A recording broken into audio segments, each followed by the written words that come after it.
Robert Oppenheimer, dont le nom complet est Julius Robert Oppenheimer, est un physicien américain né le 22 avril 1904 à New York.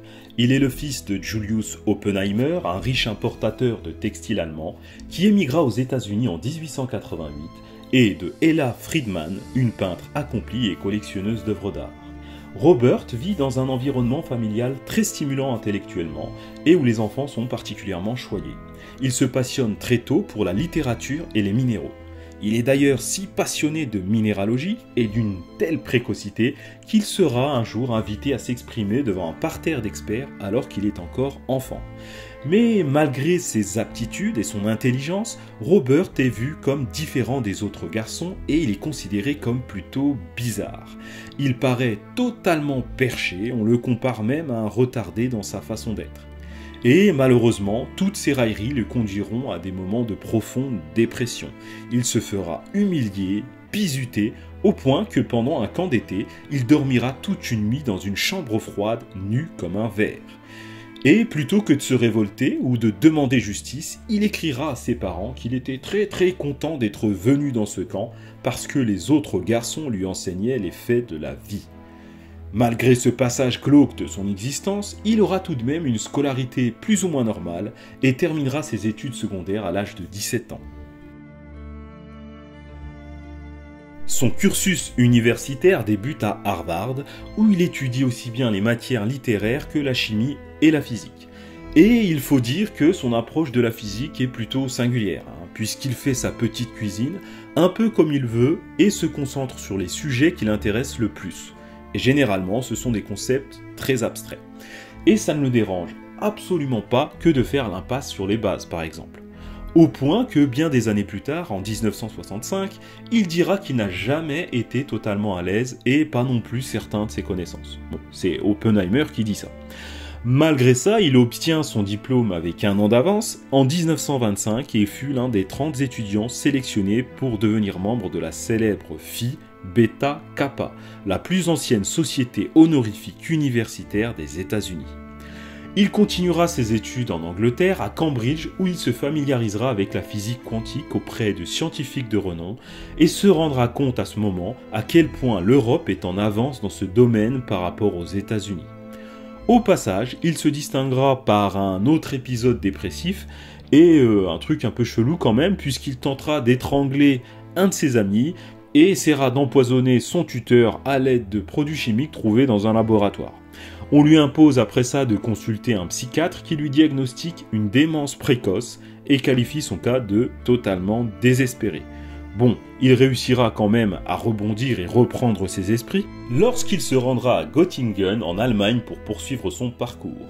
Il continue à travailler sur la physique quantique auprès de Max Born et soutient sa thèse le 11 mai 1927.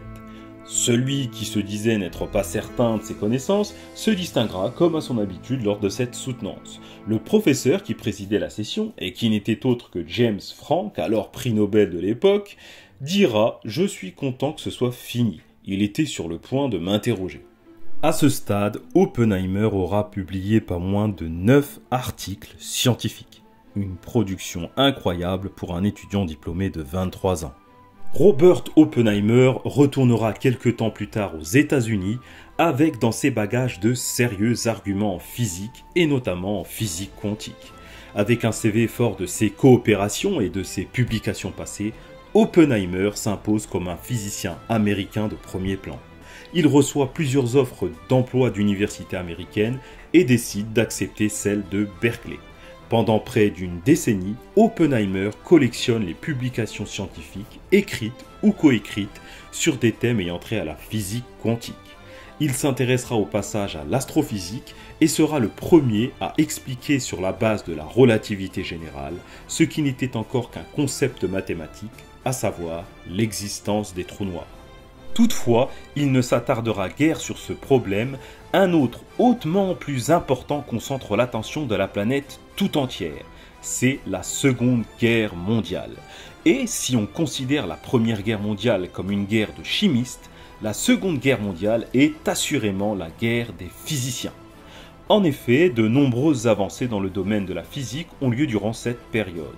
Otto Hahn et Fritz Strassmann rapportent la découverte de la fission de l'uranium en 1939. La nouvelle arrive rapidement aux États-Unis par l'intermédiaire de Niels Bohr et vérifiée empiriquement par Enrico Fermi à l'université de Columbia. Un autre physicien du nom de Leo Szilard se penche sur le sujet. Cet Hongrois qui a émigré aux États-Unis se rend rapidement compte que la fission nucléaire peut être utilisée pour créer une réaction en chaîne qui permettrait de générer une énorme quantité d'énergie pour produire de l'électricité et potentiellement des armes atomiques. Craignant que des scientifiques nazis n'entreprennent la création d'une bombe nucléaire, Szilard tente d'avertir les décideurs politiques.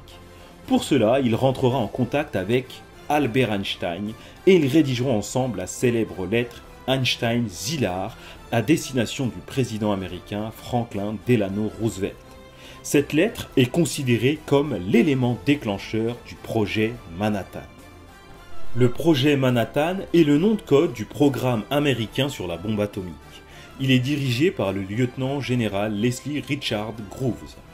Et alors que Groves recherchait un responsable pour mener à bien le projet Y, dénomination initialement prévue pour le projet Manhattan, le nom d'Oppenheimer lui est soufflé par Compton, directeur de l'un des nombreux laboratoires de ce programme.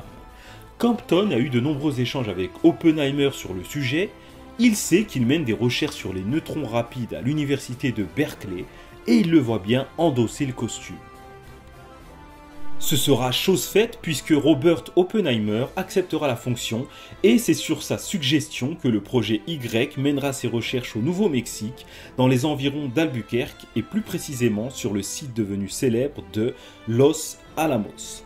Les opérations sont mises en place au printemps 1943 et Oppenheimer s'entoure de ses connaissances en recrutant dans son réseau à Berkeley mais également à l'université du Minnesota, du Wisconsin et à Stanford. L'équipe sera composée de 670 personnes, dont 200 femmes, parmi lesquelles figurait Kitty, la propre femme d'Oppenheimer. Le rôle de Robert Oppenheimer en tant que responsable du projet n'était pas de pratiquer directement ou d'émettre des idées, même s'il a pu le faire, mais plutôt de jouer les chefs d'orchestre, de coordonner l'ensemble du staff et d'insuffler une dynamique créatrice et proactive. Le projet Manhattan mobilisera au final près de 130 000 personnes et les États-Unis dépenseront la bagatelle de 2 milliards de dollars. Ces travaux ont mené à la première détonation d'un engin nucléaire de l'histoire. Elle aura lieu à 5h29, le matin du 16 juillet 1945, dans le désert de Jornada del Muerto, au Nouveau-Mexique. La bombe en question a été baptisée Gadget. Et le nom de code d'Oppenheimer pour cet essai est Trinity. Il expliquera plus tard que c'est un poème du poète anglais John Donne qui lui a inspiré ce nom. L'essai Trinity est concluant.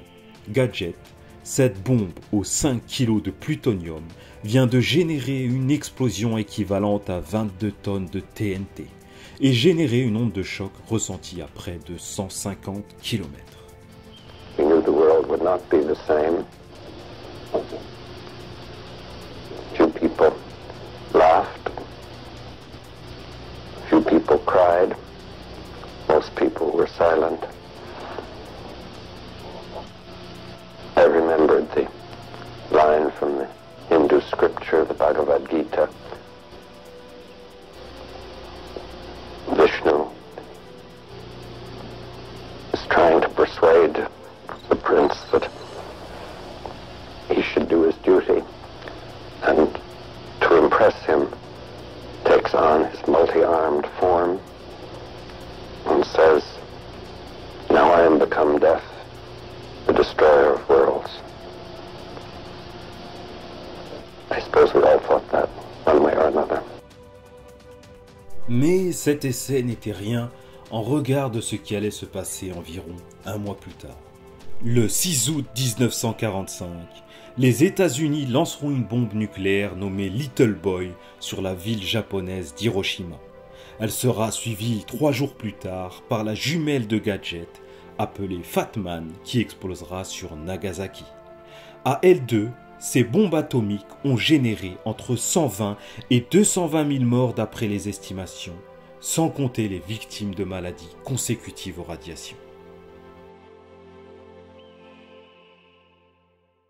Moins de 2 semaines plus tard, Oppenheimer est à Washington DC. Il porte un rapport sur les questions d'armement atomique au secrétaire à la guerre Harry Stimson.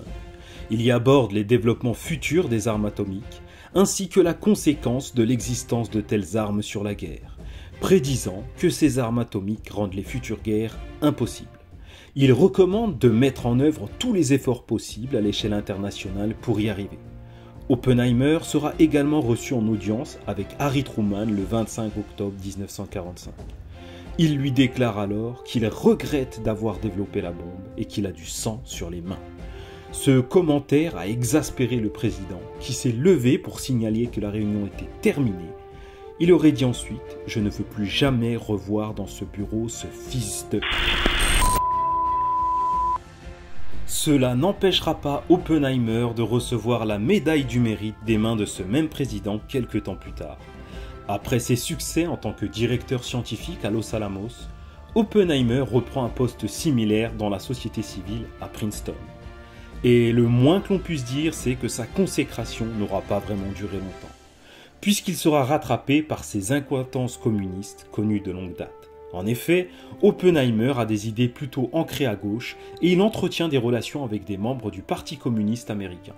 Il faut dire que ses plus proches parents en étaient, puisque son épouse Kitty et son frère Frank étaient tous deux des camarades de la cause, ce qui est très mal perçu aux États-Unis, alors en guerre froide avec l'URSS et qui vit l'épisode du McCarthyisme.